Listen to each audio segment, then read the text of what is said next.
هذا وساعتي هذا ومستقر هذا إني أشهد أنت الله الذي لا إله إلا أنت قائم بالقسط عدل في الحكم رؤوف بالعباد وأن محمدا عبدك ورسولك وخيرتك من خلقك حملته رسالتك فأداها وأمرته للصلاة الجمعة لأمته فنصح لها اللهم فصل على محمد وآله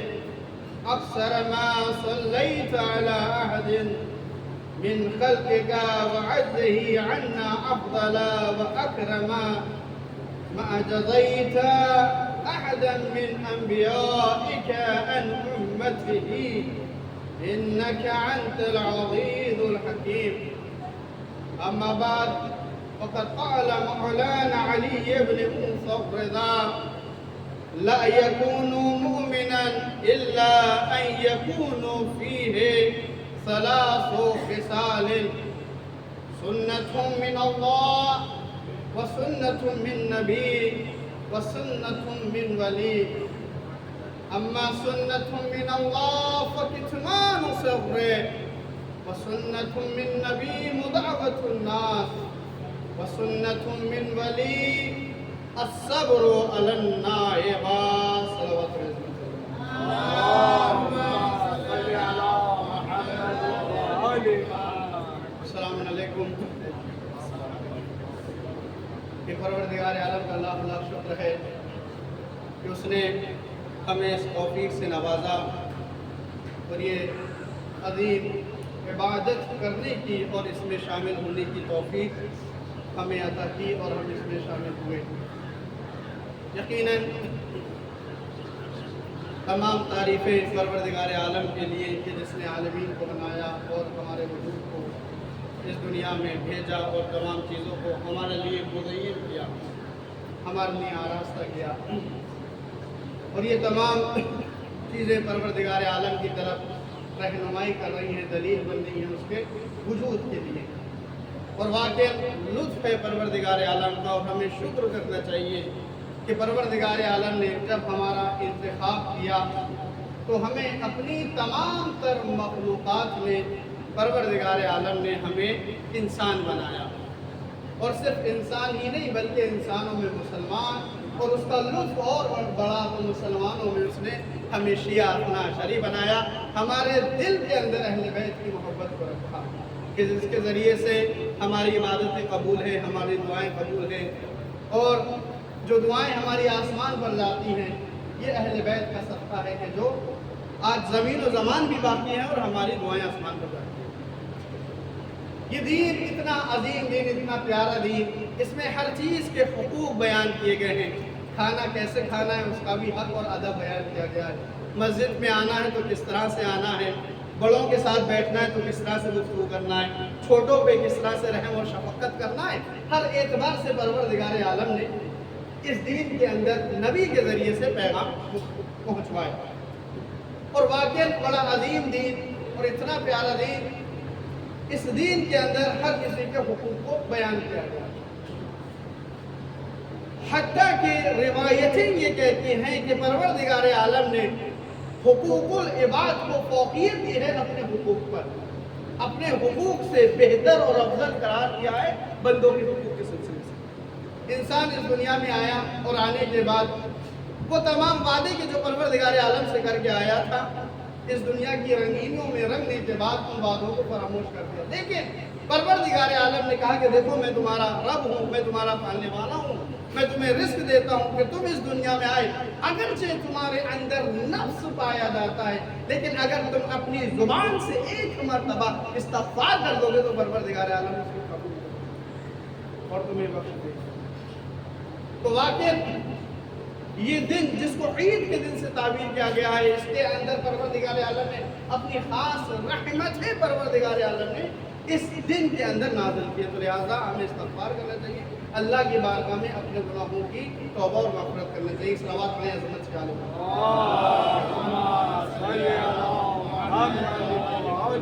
میں نے آپ کے سامنے جس حدیث پاک، حدیث شریفہ، جس حدیث کی تلاوت کی، وہ ہمارے اور آپ کے آخر مولا امام علی رضا علیہ السلام نے فرمایا کہ لا یکون مؤمنا الا ان یکون فیہ ثلاث خصال. کیا فرمایا کہ کوئی مومن نہیں ہو سکتا مگر یہ کہ اس کے اندر یہ تین صفتیں، تین خصلتیں ہونی چاہیے. کہ لا یکون مؤمنا الا ان یکون فیہ ثلاث خصال. کیا کیا؟ تین کوالٹی، تین خصلتیں. کیا ہے؟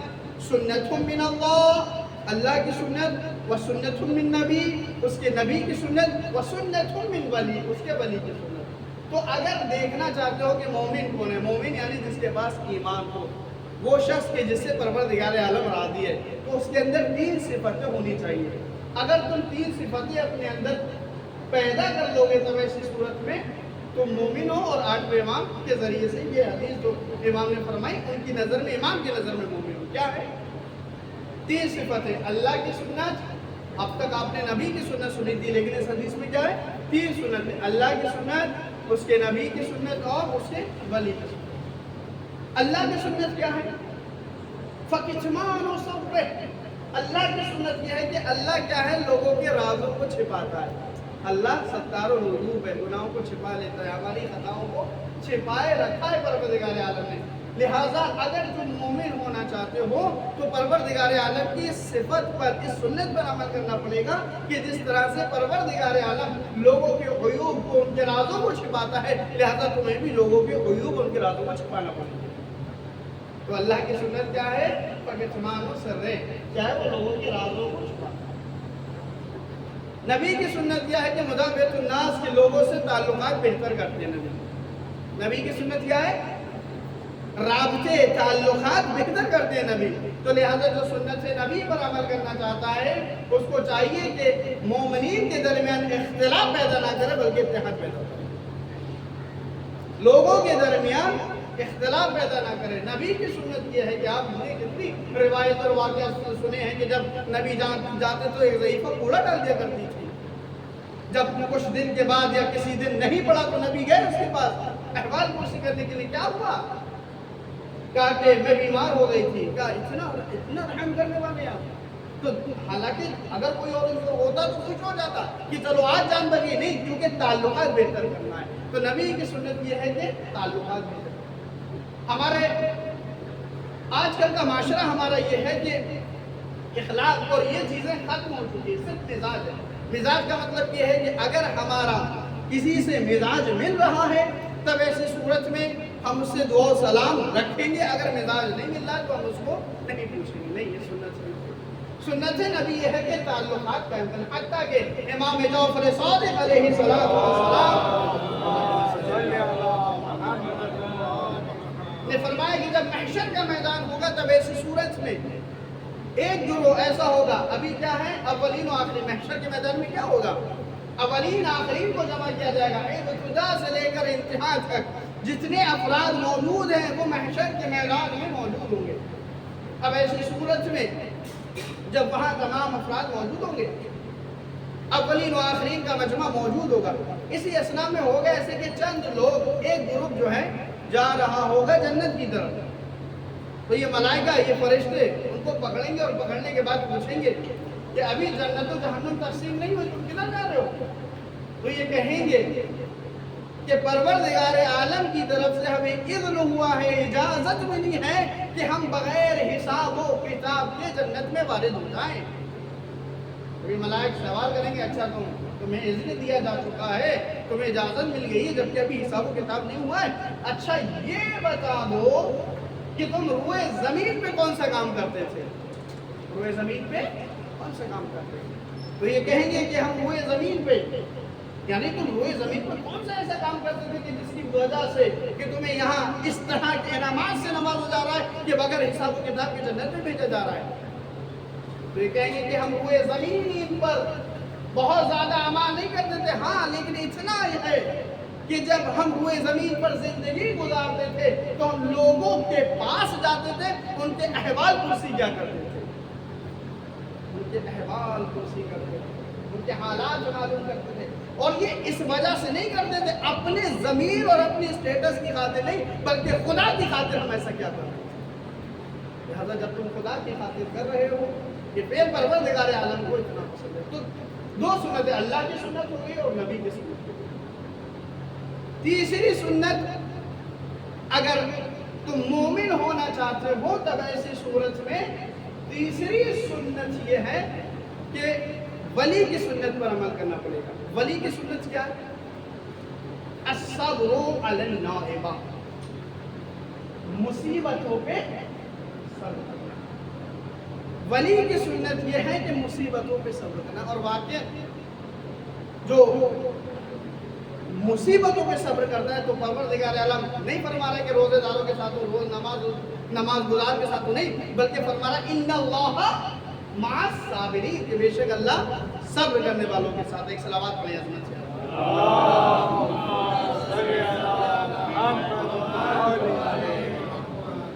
الصبر علی النائبہ، مصیبتوں پہ صبر کرو.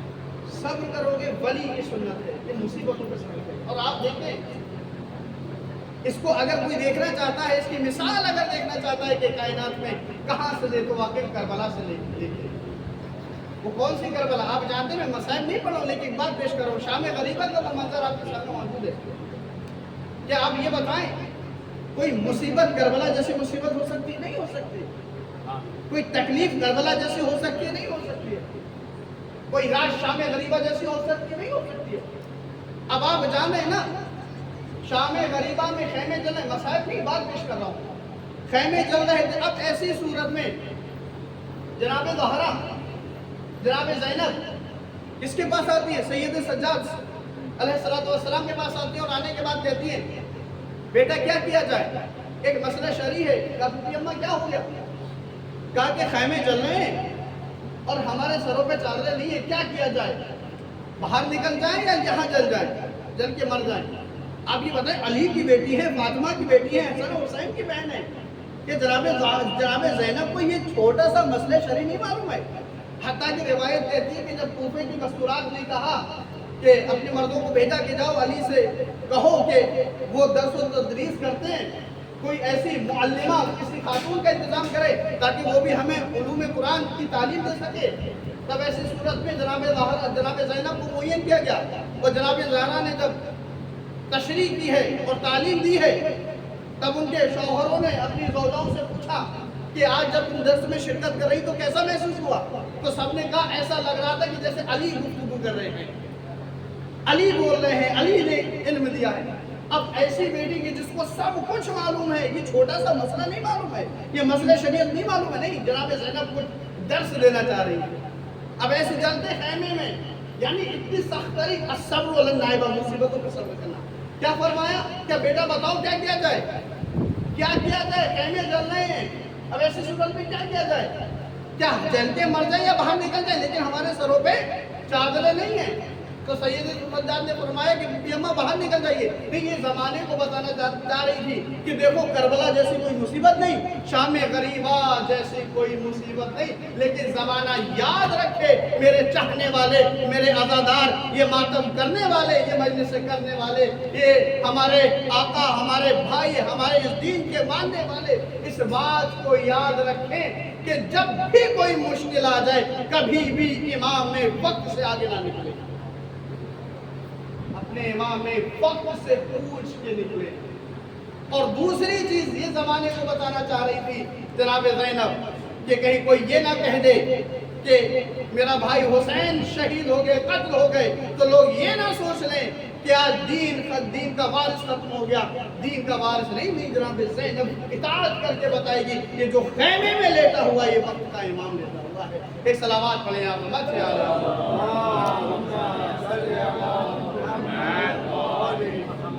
لا يكون مؤمنا الا ان يكون فيه ثلاث خصال.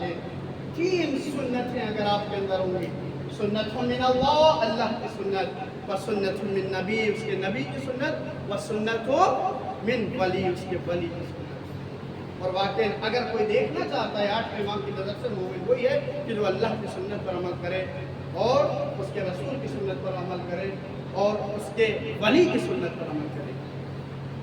ایک شخص امام علی علیہ السلام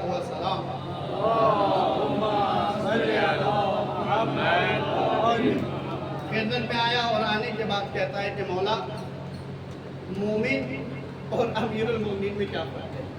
کہ مولا مومن اور امیر المومنین میں کیا فرق ہے؟ مولا سے پوچھنے والے پوچھیا کرتے تھے، امام جا رہے تھے، کسی نے پوچھ لیا۔ امام نے فرمایا کہ دیکھو، اگر مومن کہے کہ یہ دیوار سونے کی ہو جا تو سونے کی ہو جائے گی۔ اللہ کہتا ہے نا کہ اگر تم تمام احکام پر عمل کرو گے، اپنے نفس کو پاکیزہ رکھ کر، تو میں اپنے جیسا بنا دوں گا، مطلب جو تم چاہو گے ویسا ہو جائے گا۔ کہا کہ مومن اور امیر المومنین میں کیا فرق ہے؟ کہا کہ اگر مومن کہے کہ یہ دیوار سونے کی ہو جا تو وہ سونے کی ہو جائے گی۔ امام نے دیوار کی طرف دیکھا اور وہ سونے کی ہو گئی۔ اب یہ کہنے لگا، مولا آپ نے تو کہا تھا کہ مومن کہے کہ دیوار سونے کی ہو جا وہ سونے کی ہو جائے گی، آپ نے تو کچھ کہا ہی نہیں اور وہ سونے کی ہو گئی۔ تو امام نے کہا تمہارا سوال کیا تھا کہ مومن اور امیر المومنین میں کیا فرق ہے؟ ارے مومن کو کہنے کی ضرورت ہے، امیر المومنین کو کہنے کی ضرورت نہیں ہے۔ امیر المومنین سوچ لیں گے تو وہ ہو جائے گا۔ ایک سلامات پڑھیں یا محمد سے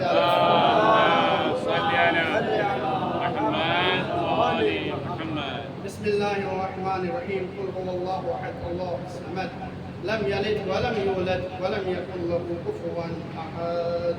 اللهم صل علی محمد وعلى محمد، اللهم صل علی محمد وعلى محمد، اللهم صل علی محمد وعلى محمد۔ بسم اللہ الرحمن الرحیم۔ الحمد للہ رب العالمین، اللہم لک الحمد بدیع السماوات والارض ذا الجلال والاکرام، رب الارباب وإلہ کل محلوق وخالق کل مخلوق ووارث کل شیء لیس کمثلہ شیء وہو بکل شیء محیط۔ وصلی اللہ علی محمد وآلہ الطیبین الطاہرین، اللہم صل علی محمد وعلی مولانا علی بن موسیٰ الرضا،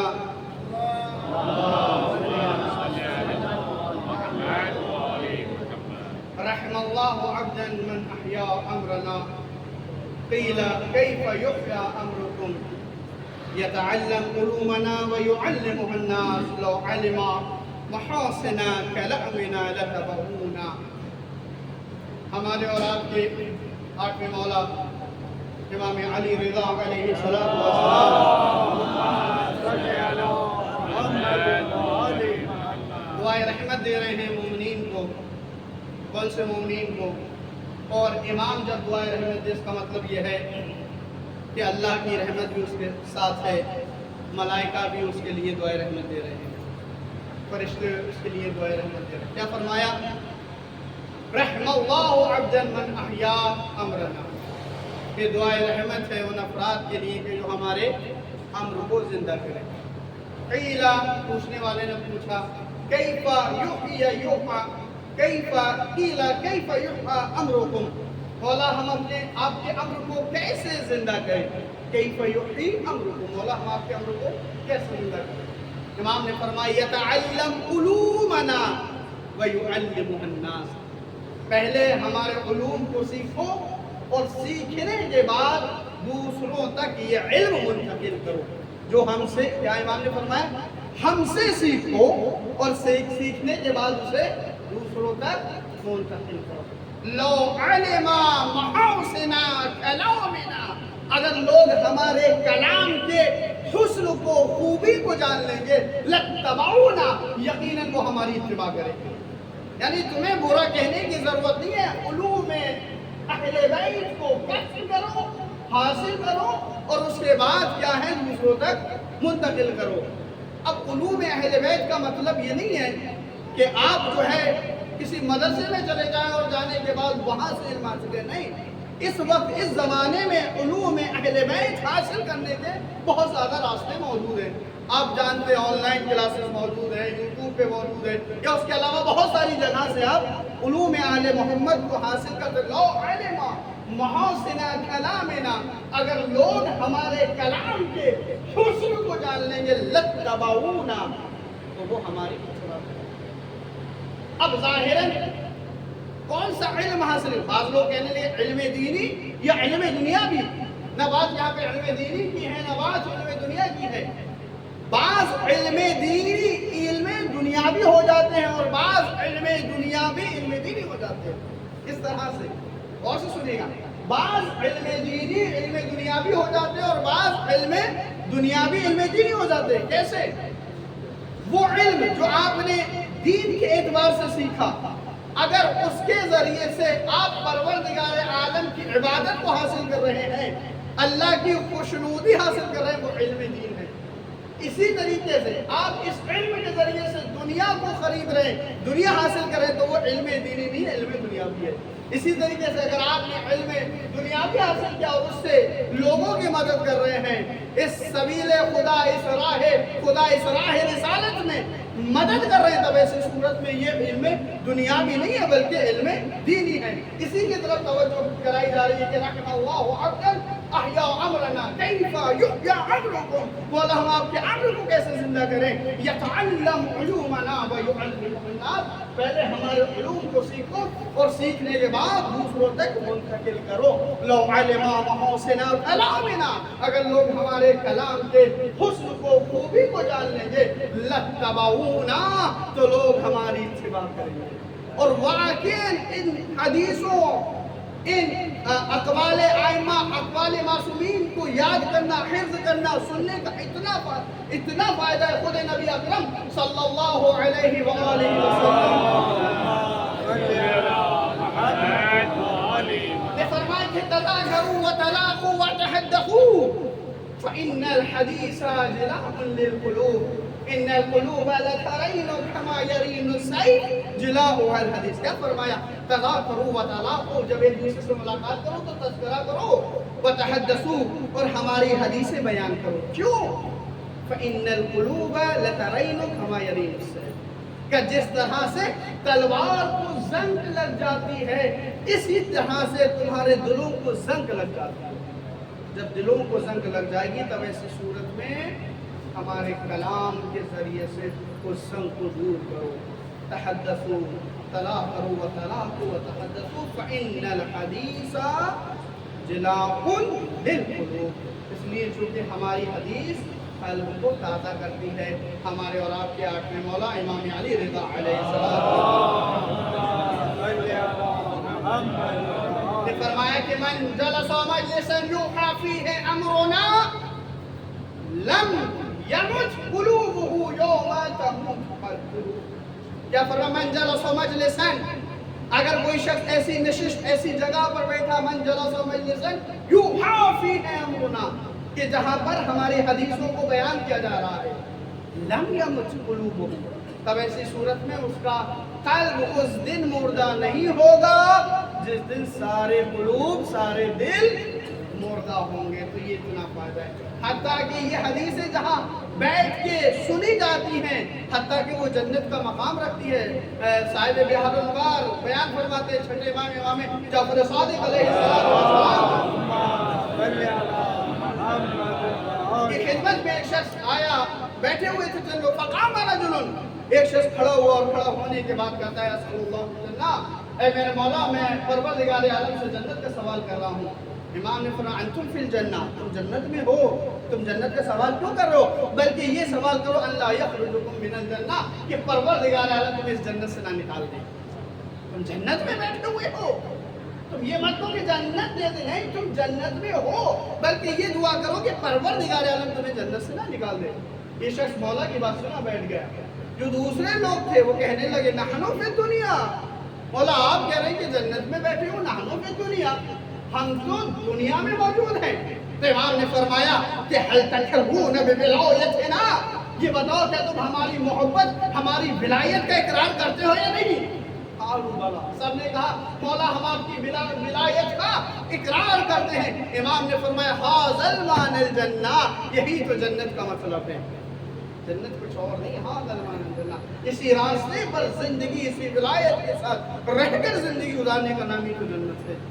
اس راستے کو ہماری ولایت چھوڑنے کے بعد چاہے تم کچھ بھی کرو گے تب ایسی صورت میں جنت۔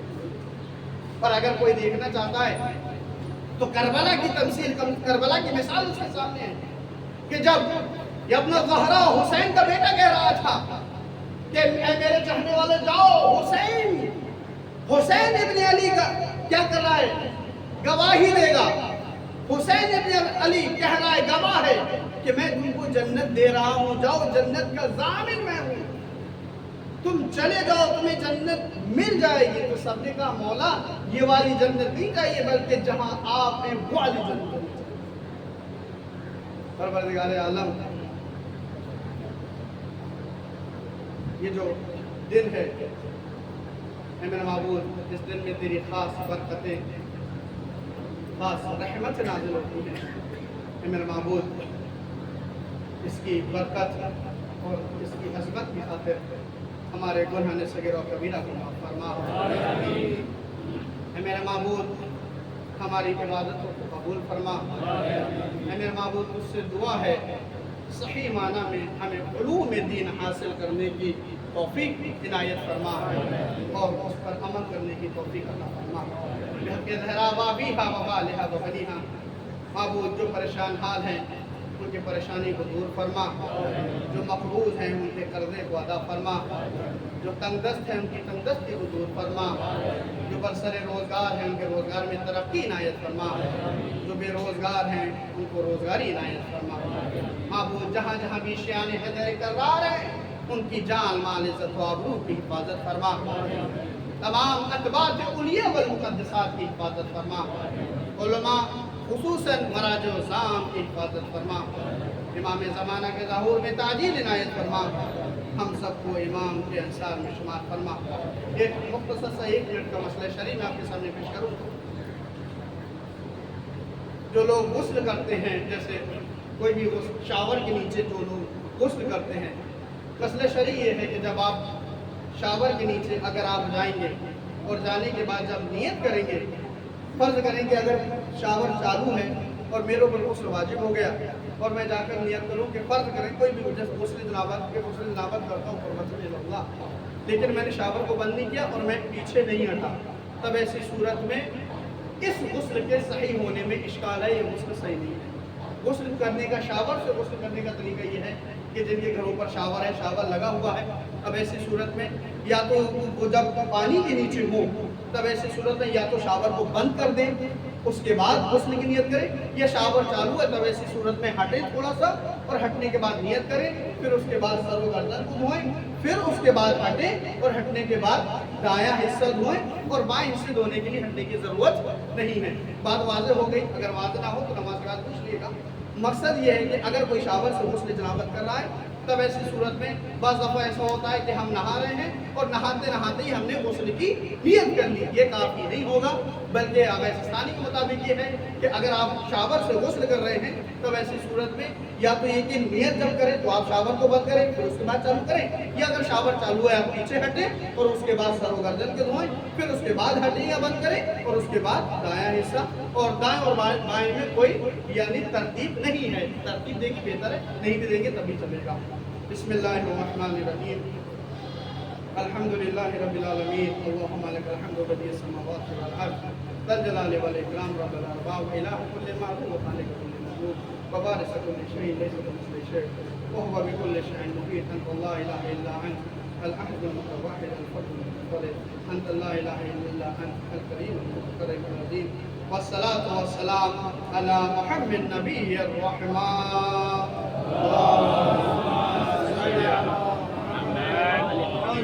وعلي بن أبي طالب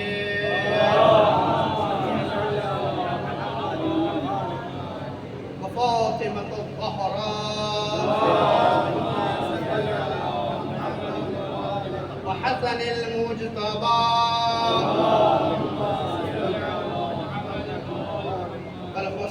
شہید کربلا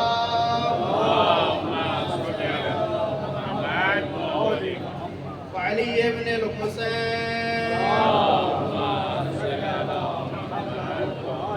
ومحمد ابن علی وجعفر ابن محمد وموسى ابن جعفر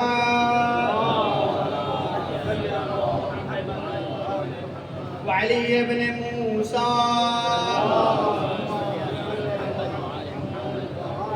ومحمد ابن علي وعلي ابن محمد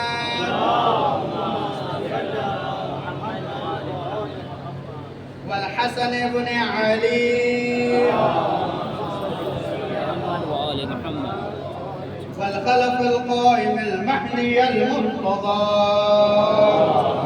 صل على محمد وآل محمد بعد بين خلقك المؤذن نبيك ومارسل بالماضين من البصير الذي ببقاء بقية الدنيا وبيمنه رزق الوراء وبجزه ثبت في الأرض والسماء وبه يملأ الله الأرض رزقا وعدلا كما مولي ظلما وجورا وعجل لنا اللهم ظهوره إنه يرونه بعيدا ونراه قريبا برحمتك يا أرحم الراحمين اللهم افتح لي أبواب توبتك ورحمتك ورزقا واسعا إني إليك من الراغبين وأتمم لي إنعامك إنك خير المنعمين اللهم اجعلني باقي أمري في أداء فرض الجمعات والحج والعمرة ابتغاء وجهك يا رب العالمين وصلى الله على محمد وآله الطيبين الطاهرين اللهم صل على محمد وآل محمد اللهم محمد صل على محمد وآل محمد أستغفر الله من كل ذنب وأتوب إليه أستغفر الله ربي وأتوب إليه أستغفر الله ربي وأتوب إليه الله أكبر الله أكبر أشهد أن لا إله إلا الله أشهد أن لا إله إلا الله أشهد أن محمد رسول الله